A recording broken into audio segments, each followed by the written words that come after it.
Boa tarde e bem-vindos. Está na hora do frente a frente entre o LIVRE e o PAN. Dito o sorteio que começa em Sousa Real, vai terminar o Rui Tavares. O LIVRE apresenta-se como uma voz ecologista, de esquerda progressista. O PAN diz que é de centro progressista, sem deixar cair as bandeiras dos animais e do ambiente. Destaca também um pacote de defesa dos direitos das mulheres e das crianças. A pergunta vai ser para ambos. Começa a Inês. O que é que vos separa de forma clara e evidente neste momento? Antes de mais, muito boa tarde, cumprimento a si também, e ao Rui Tavares e quem nos acompanha lá em casa. E permita-me só referir que nós temos este debate precisamente no Dia da Terra, mas também na semana em que perdemos um homem bom. Falo de Papa Francisco, que nos deixou um legado, seja com as encíclicas Laudato Si, mas também Fratelli Tutti, para causas como acho que o PAN defende, como é a ecologia, como é o ambiente, a defesa intransigente de todos os direitos humanos, independentemente das pessoas e da sua orientação sexual, em particular os mais pobres, e inclusive os direitos dos animais.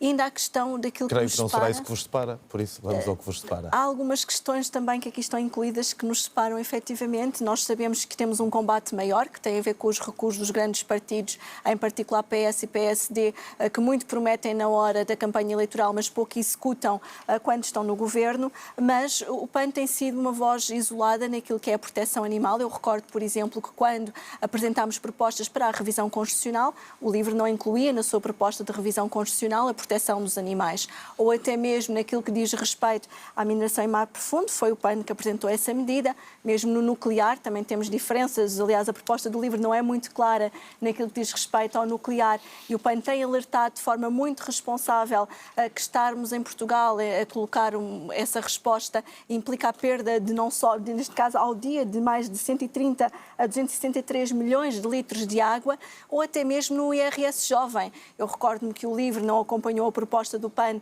no que diz respeito ao IRS jovem, à proposta que visava incluir jovens que estavam não abrangidos pela medida, por exemplo, porque pertenciam ao agregado familiar dos pais. E por isso mesmo há de facto aqui uma visão em particular à economia verde ou até mesmo às empresas, como foi o caso dos apoios das creches, em que o LIVRE também não nos acompanhou, para que houvesse um apoio às empresas que financiassem as creches dos seus funcionários, ou na revisão do escalão de IRS, quando quisemos ajudar a classe média.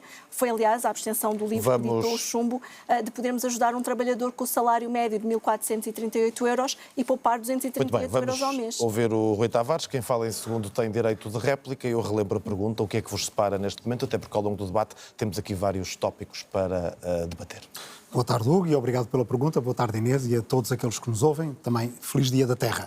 É uma pergunta ingrata, porque, na verdade, é muito mais aquilo que nos une do que nos separa, e é uma pergunta que depois gera estes efeitos. Quer dizer, nós já vamos tendo debates todos os anos, e todos os anos é um bocadinho a mesma coisa de procurar ali nos interstícios de propostas em que 99% votamos a favor, aquela pequena diferença que às vezes obscurece que, na verdade, todos os partidos que são da ecologia, todos os partidos que são do progresso, eles devem crescer e devem, com diferentes vozes, com diferentes estilos e atitudes, procurar alargar o seu perímetro, porque nós temos 800 mil votos que se perderam para o campo conservador e que devem ser recuperados. Mas, indo a jogo na pergunta que faz, eu acho que o LIVRE tem uma ecologia que alarga e que não nos afunila. Ou seja, eu, pela mera afirmação da minha convicção ecológica, eu basicamente sinto-me bem, mas nem sempre persuado aqueles que não partilham das mesmas convicções.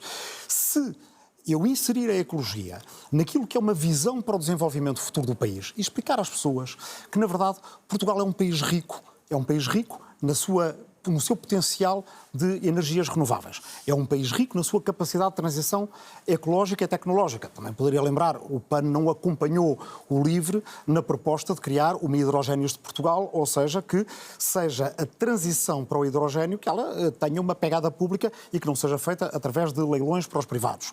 Um país rico também na sua biodiversidade.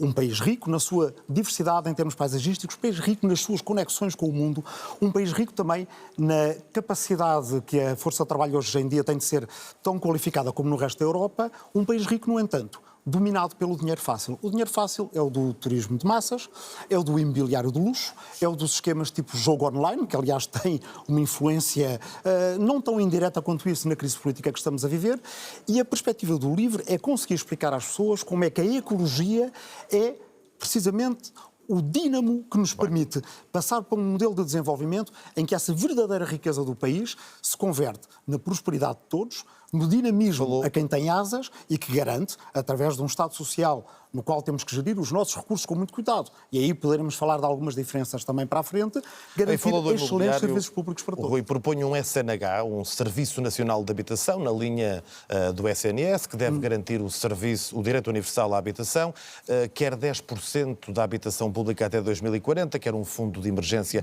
para a habitação. Ora, isto custa quanto e corta-se onde? Seguramente que o Rui está a par destas revisões em baixa do crescimento mundial do FMI de hoje. Os tempos económicos que aí vêm são cinzentos, no mínimo. Não são verdes.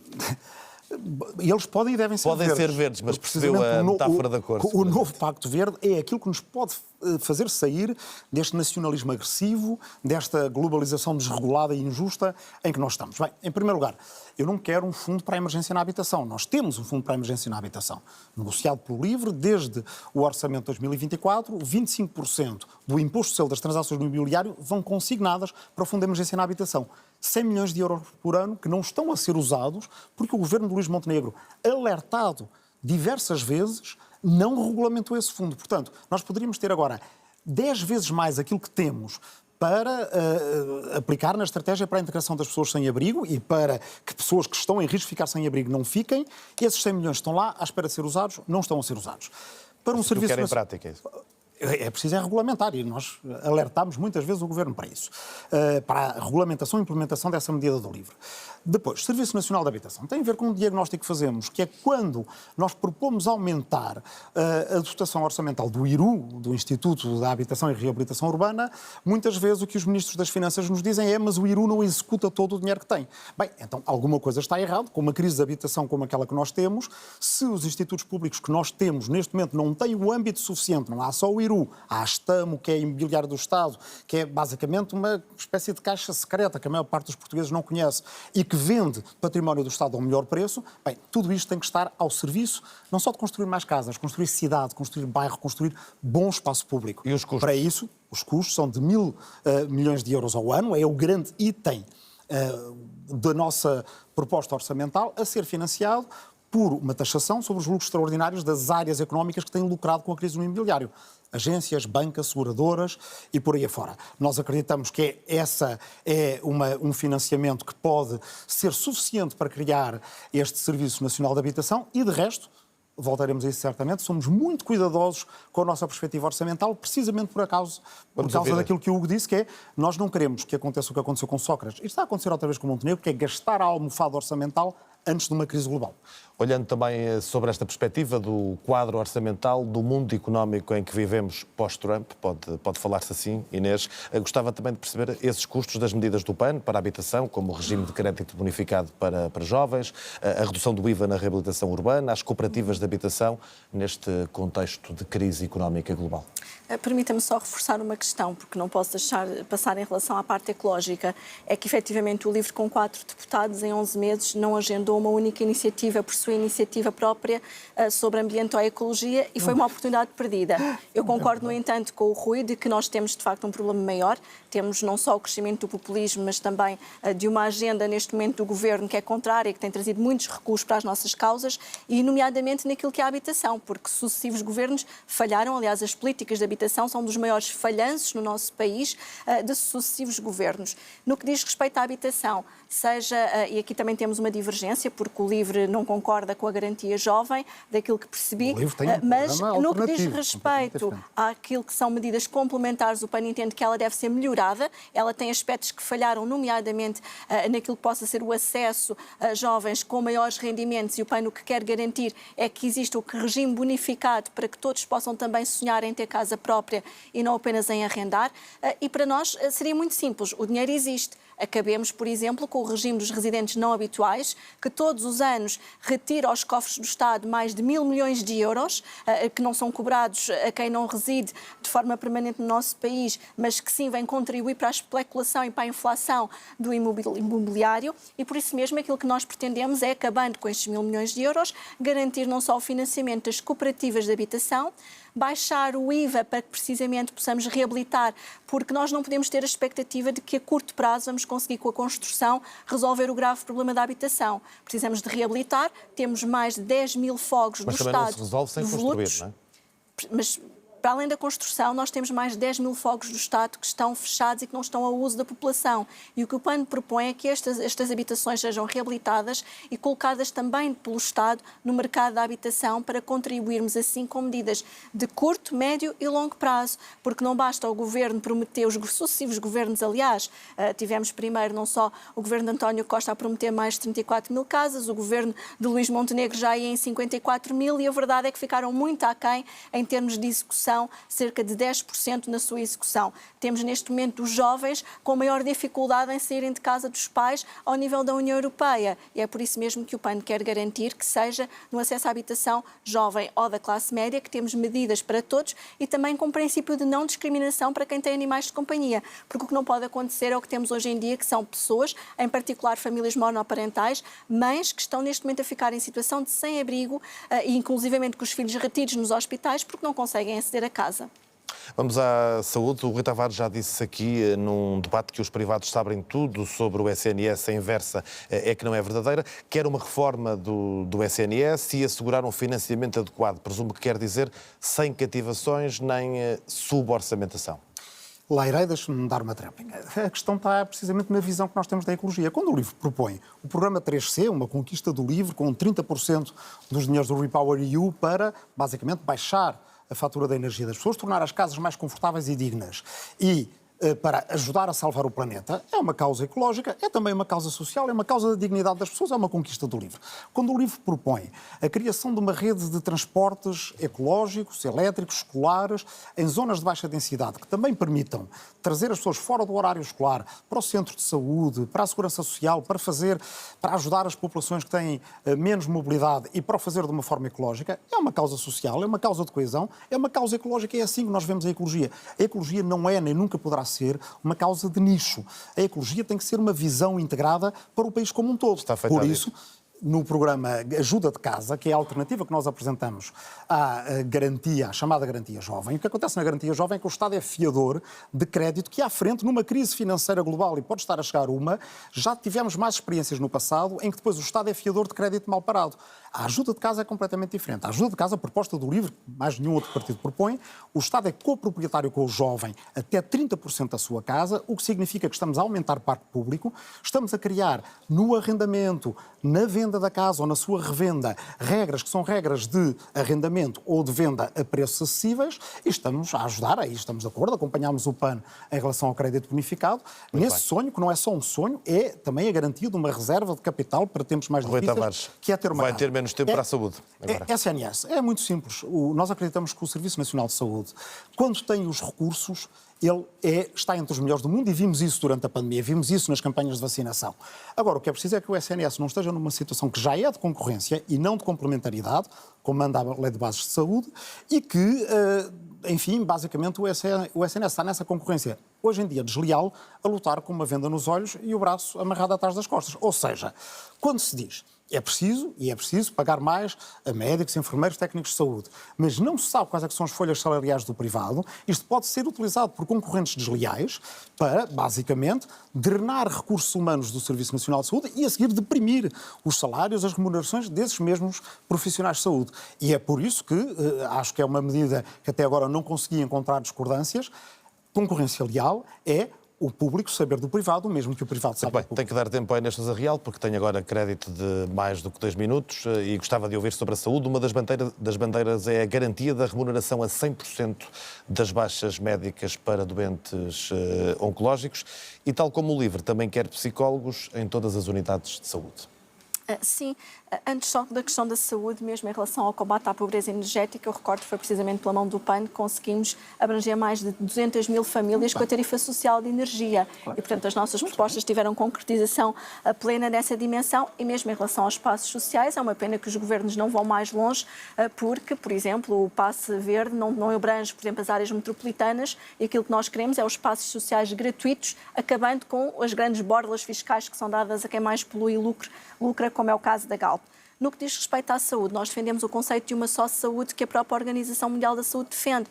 A saúde humana, a saúde animal e a saúde do planeta. No que diz respeito à saúde humana, é evidente que para nós é absolutamente fundamental termos não apenas a contratação e a aposta na saúde de proximidade com os centros de saúde, mas também com a captação de médicos de família, que neste momento são escassos. No que diz respeito à saúde mental, haver este rácio que agora entrou em vigor pela mão do PAN, de um médico, por exemplo, para cada 500 jovens no ensino básico e superior, mas precisamos de ir mais longe. Neste momento nós temos uma população, em particular a população mais idosa e só, que temos que ter fenómenos de combate, estratégias de combate à solidão. No caso dos próprios jovens, programas de apoio à saúde mental, até pela ansiedade que é provocada, e aqui não nos podemos esquecer, o Rui há pouco falou na questão dos jogos, a dimensão que as redes sociais e a ansiedade que estão a gerar hoje em dia nos jovens é um problema grave que temos efetivamente que combater através desta estratégia, mas no que diz também respeito aos doentes oncológicos, é absolutamente indigno termos hoje pessoas que, por força da sua doença, não têm a baixa médica paga a 100% e têm muitas das vezes que ir trabalhar. E quem já teve um familiar ou um amigo nessa circunstância conhece o drama que é para uma pessoa ter que fazer um tratamento oncológico e, se for preciso, nesse mesmo dia ser exigido o trabalho. Mas no que diz respeito à saúde animal, e não gostaria de deixar de referir isso mesmo, o PAN tem uma visão muito concreta também para a saúde animal. Nós hoje temos mais de 50% dos lares que têm animais de companhia. Temos pessoas que muitas das vezes optam entre deixar de comprar os seus próprios remédios ou a sua própria alimentação para pagar a saúde do seu animal, e é por isso que nós queremos também um SNS animal, cuja verba seja canalizada do fim dos apoios públicos que são dados para as touradas, porque é absolutamente imoral que o Estado e que governos como a da AD andem a permitir o financiamento das touradas em mais de 18 milhões de euros ao ano e ainda com a isenção que baixou do IVA dos bilhetes das touradas, e canalizar essas verbas para a rede de serviços públicos veterinários avançar e a baixa do IVA da saúde animal. Neste debate, o PAN, sem perder bandeiras, como algumas das que há pouco citou, aposta claramente nos direitos das mulheres, no combate à violência contra mulheres e crianças. É a concorrência eleitoral do LIVRE que vos faz priorizar estas lutas ou não?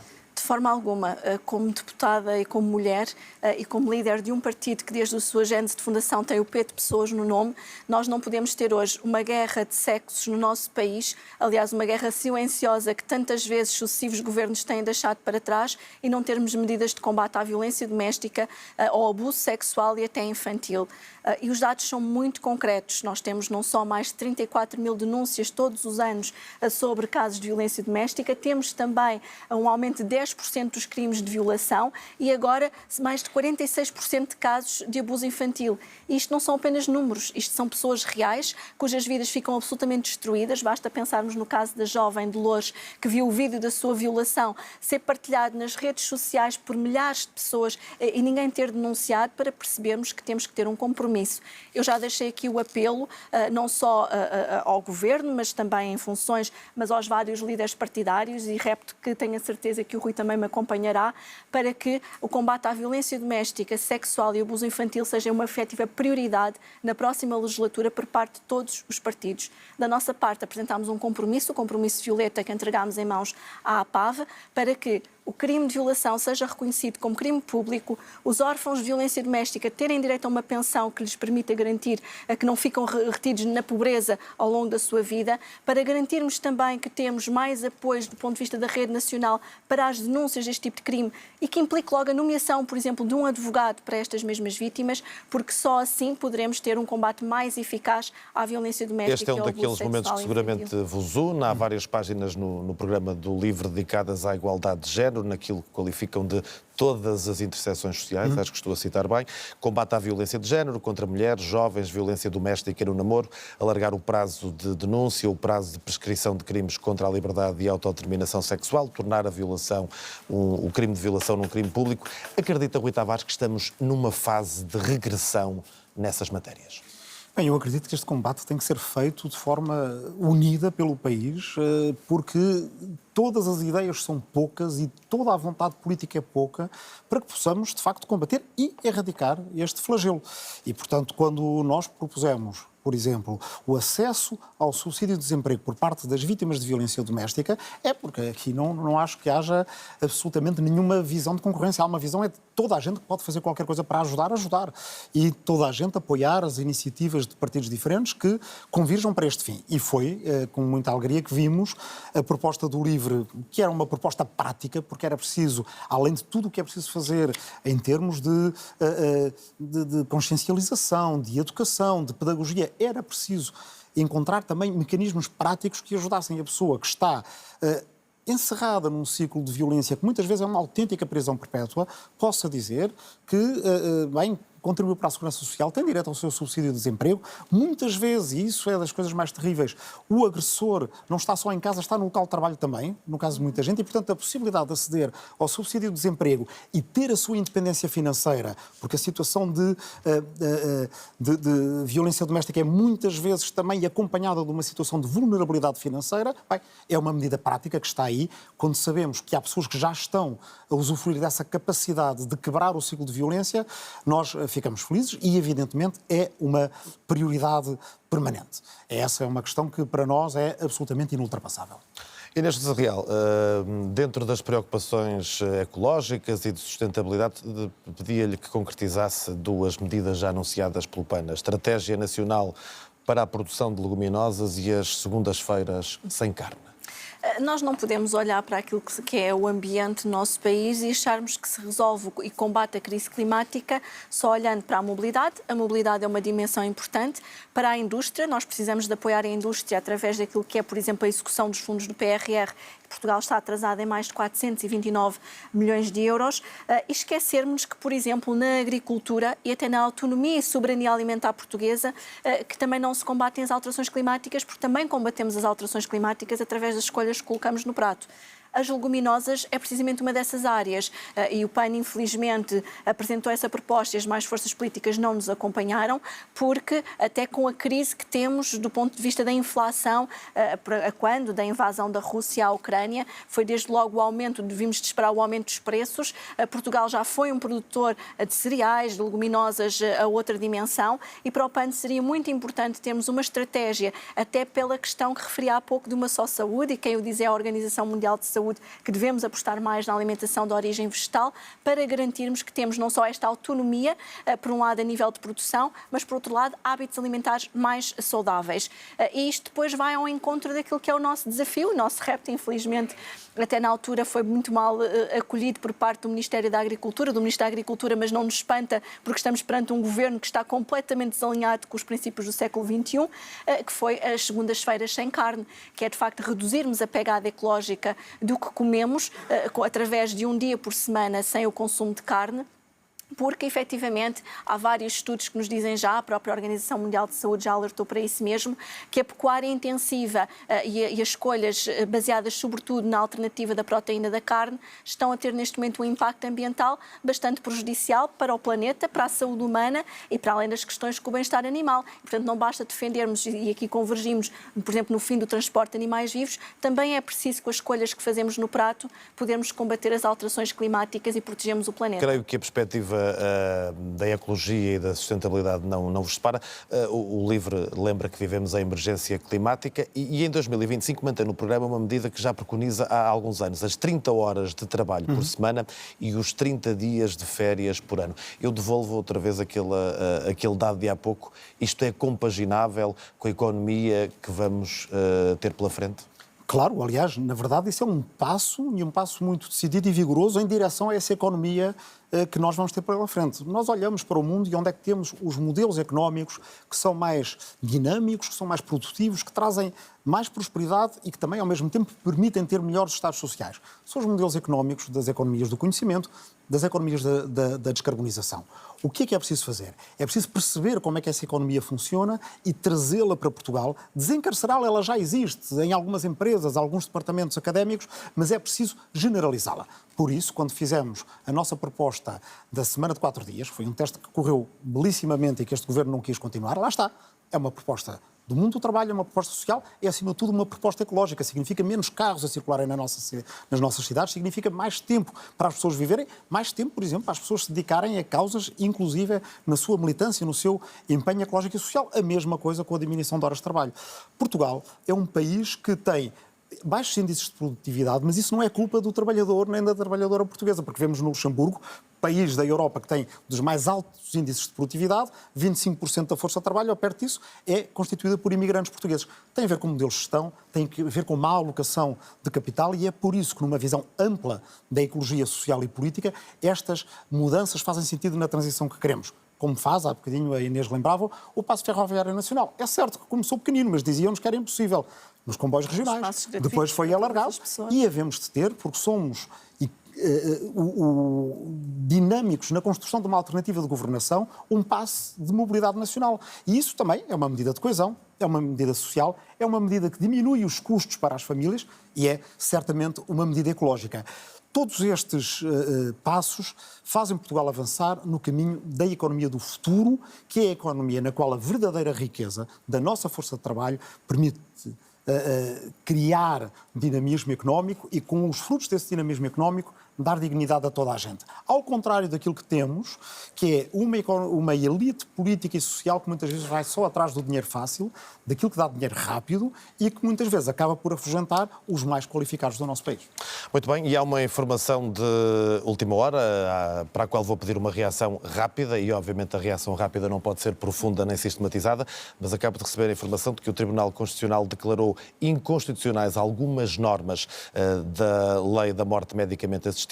Isto pode ser mais um revés na efetivação, concretização da eutanásia que nunca chegou a avançar. Nós, respeitar o Estado de Direito é respeitar o Estado de Direito em todas as suas dimensões. Portanto, o que há a fazer quando há uma decisão do Tribunal Constitucional é lê-la com atenção, é refletir sobre ela, meditar e, evidentemente, está aí uma próxima legislatura na qual podemos integrar aquilo que disseram... E dar os passos para essa concretização? Para nós, dar mais passos para nós, a questão de uma vida digna e da possibilidade da escolha de uma pessoa acerca da forma de terminar a sua vida é absolutamente essencial. Vamos ler com muita atenção o que nos diz o Tribunal Constitucional e, evidentemente, na próxima legislatura vamos continuar a trabalhar sobre este assunto. Também uma reação rápida é o que peço à Inês Sousa Real. No que diz respeito a essa questão, parece-nos é que, de facto, o país já tem levado muito tempo a ter a regulamentação da morte medicamente assistida e não nos podemos esquecer que são pessoas que estão em profundo sofrimento, em doença irreversível, e há aqui também uma desigualdade económica perante aquilo que é a possibilidade de cidadãos que vão ao estrangeiro para pôr fim à sua vida e poder decidir como querem morrer, e estamos aqui a entrar no caminho da liberdade individual. Teremos que ler com atenção a decisão do Tribunal Constitucional, mas lamentamos profundamente que o trabalho de anos que a Assembleia da República tem feito nesta matéria, de alguma forma, demonstre a importância de uma próxima legislatura, termos forças políticas como a do PAN, até com mais força e força de um grupo parlamentar, para garantirmos que estes direitos fundamentais não ficam reféns de políticas de recuo, como até aqui temos visto. Os tempos estão equilibrados. Um minuto final para cada um. Inês Sousa Real já disse que os casos que motivaram as averiguações preventivas do Ministério Público a Pedro Nuno Santos e a Luís Montenegro são bem diferentes e não são equiparáveis. Porquê? São distintos, nós não nos podemos esquecer e era fácil entrarmos no campo populista de dizer que era a mesma coisa, que estávamos tudo a falar do mesmo, mas não são. O caso de Pedro Nuno Santos é um caso que já não só tinha sido denunciado como arquivado e que, de facto, é um mau sinal para a democracia e para aquilo que é a separação de poderes, termos neste momento, a este tempo das eleições, o caso a ser trazido por denúncia anónima. No caso de Luís Montenegro, ele foi responsável pela crise política e instabilidade que trouxe o país para eleições ao não ter arrumado os seus problemas da sua vida empresarial antes de ser primeiro-ministro. Nós não temos nada contra que alguém tenha uma vida empresarial antes de ir para funções políticas. Temos sim que não tenha resolvido e que tenha colocado esta instabilidade para o país, mas caberá agora aos portugueses darem uma resposta cabal no próximo dia 18 de maio e eu parto pelo menos de consciência tranquila enquanto deputada única pelo trabalho que fiz na Assembleia da República e com a legitimidade para pedir aos portugueses que nos deem a força de um grupo parlamentar. Minuto final para Rui Tavares. Concorda com a Inês Sousa Real ou não? Estas eleições começam com uma crise política que é aberta por causa de graves faltas éticas por parte do Primeiro-Ministro. E o LIVRE aí é muito claro. Na alternativa de governação que propomos, um governo apoiado pelo LIVRE, um governo de que o LIVRE faça parte, um Primeiro-Ministro não pode ter uma empresa deste tipo, é uma consultora, não é uma retrosaria, não é a padaria da esquina, é uma empresa que evidentemente ou é fechada ou é vendida ou está em gestão profissional independente. Isso até nesta casa, os administradores têm essas regras. Não podem ter uma produtora quando são administradores da RTP. Não se percebe porque é que um primeiro-ministro teve a ter regras menos exigentes. Ministros e ministras, no entender do LIVRE, devem vir à audição prévia antes de iniciarem funções. Não pode haver nenhum tipo de privatização do Serviço Nacional de Saúde, é um compromisso nosso. Deve haver investimento público vigoroso, sério, na educação e na habitação, e por isso somos muito cuidadosos com a gestão orçamental, não indo por nenhumas aventuras de diminuição de IRC, seja aquelas que propõe a Iniciativa Liberal, seja aquela que propõe o PAN, que achamos que antes de uma crise económica global pode ser irresponsável. Nós devemos preservar a almofada orçamental que temos.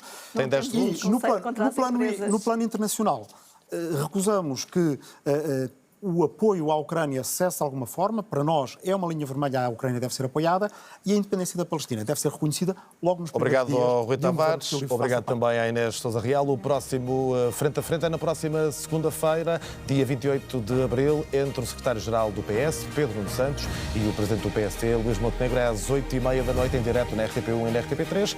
Já a seguir, toda a análise aqui no canal de notícias da RTP. Boa tarde, muito obrigado.